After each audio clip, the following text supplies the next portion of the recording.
The Nanking Massacre, a deep wound in human history. Welcome to Traces of History.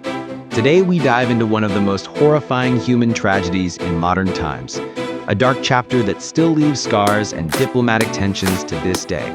The Nanking Massacre, also known as the Rape of Nanking. Background: Nanking in the midst of war. In 1937, the Second Sino-Japanese War had already erupted, intensifying the conflict between two Asian powers, China and Imperial Japan. After a brutal 3-month battle to capture Shanghai, the Imperial Japanese Army turned its focus toward the Chinese capital at the time, Nanking, modern-day Nanjing. Despite its strategic importance, the city was ill-prepared to withstand the onslaught of Japan's battle-hardened forces. On December 13, 1937, Japanese forces successfully seized Nanking. But instead of peace, that day marked the beginning of one of the most horrific episodes in the history of warfare. Mass killings, systematic rapes, widespread looting, and unimaginable cruelty against defenseless civilians. What happened in Nanking? In the 6 weeks following the city's fall, the Japanese Imperial Army unleashed unrestrained terror upon the population. An estimated 40,000 to over 300,000 civilians and disarmed combatants were brutally slaughtered. Women, children, the elderly, no one was spared. Even missionaries, doctors, and aid workers became victims of this horrifying spree. Among the worst atrocities was the systematic rape of an estimated 20,000 to 80,000 women, many of whom were then murdered after suffering unspeakable sexual violence. Some reports even detailed killing contests among Japanese soldiers to see who could behead the most Chinese prisoners with their swords in a given time. Destruction of a city and its people. Homes were looted, businesses ransacked, temples burned. The city descended into chaos and lawlessness. Eyewitnesses such as John Rabe, a German businessman and member of the Nazi Party who helped lead the Nanking Safety Zone, documented scenes of women being raped in front of their children, and even infants being bayoneted. International relief efforts, such as the Red Cross and the International Committee for the Nanking Safety Zone, tried desperately to save as many lives as possible. But their efforts, though heroic, could do little to stop the rampage of the invading troops.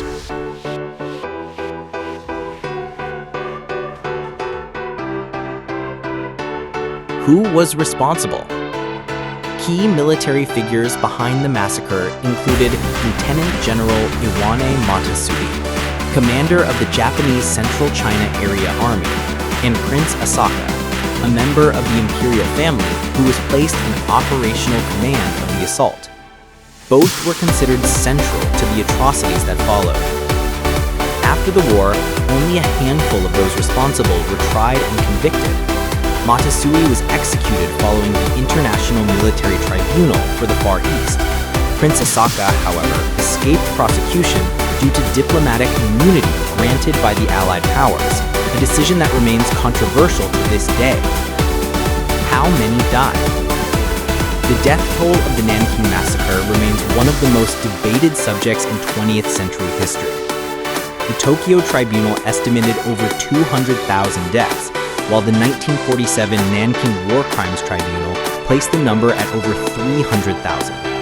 Since the 1980s, historians have continued to debate the exact number, with most estimates ranging from 40,000 to over 300,000. This wide variance is partly due to the destruction of Japanese military records after the war.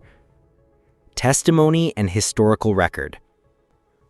Much of what we know about the massacre comes from diaries, news reports, international observers, and survivor accounts. One of the most prominent sources is Iris Chang's book, The Rape of Nanking, which draws on detailed research and first-hand accounts. Minnie Vautrin, an American missionary, also left behind a diary chronicling the horror she witnessed, especially the suffering of women in refugee shelters. These records provide undeniable evidence that what happened in Nanking was not fiction, nor propaganda, but a real and devastating human tragedy. Denial and revisionism. Despite the wealth of documentation and survivor testimony, a vocal minority of Japanese ultranationalists and historical revisionists continued to deny or downplay the massacre. Some claim the victims were only Chinese soldiers killed in battle. Others suggest the event was fabricated or exaggerated for anti-Japanese propaganda. These denials fuel ongoing diplomatic tensions, especially with China and South Korea, and continue to poison relations in the Asia-Pacific region. The Chinese government has consistently accused Japan of refusing to fully acknowledge or apologize for the extent of the atrocities. Apologies and controversy. The Japanese government has made several statements expressing regret over the massacre. Notable among them are the Murayama Statement, 1995, and the Kono Statement, 1993. However, critics argue that these apologies are vague and not backed by concrete reparations or consistent acknowledgement. Some Japanese politicians have even publicly denied the massacre, sparking outrage across Asia. Commemoration and historical education. Today, the Memorial Hall of the Victims of Nanking Massacre by Japanese invaders stands as a solemn tribute to the victims. It serves as both a museum and educational center, housing historical documents, photographs, and oral histories that preserve the memory of the victims. December 13th is now observed as a National Memorial Day in China. Schools across the country teach the massacre as a stark warning of the horrors of war and the importance of preserving peace. Conclusion. Memory that must not die. The Nanking Massacre is not just part of Chinese history, it's part of human history. It reminds us that in war, the greatest victims are often those with no part in the fight: the civilians, the children, the helpless. History cannot be erased, but we can learn from it. We can ensure that the truth is not buried beneath denial and distortion. And we can promise, as members of the human race, that such atrocities never happen again. If you found this story powerful, please consider liking, sharing, and subscribing to help us keep real history alive. Hit the bell for more deep dives into forgotten chapters of the past, only on Traces of History.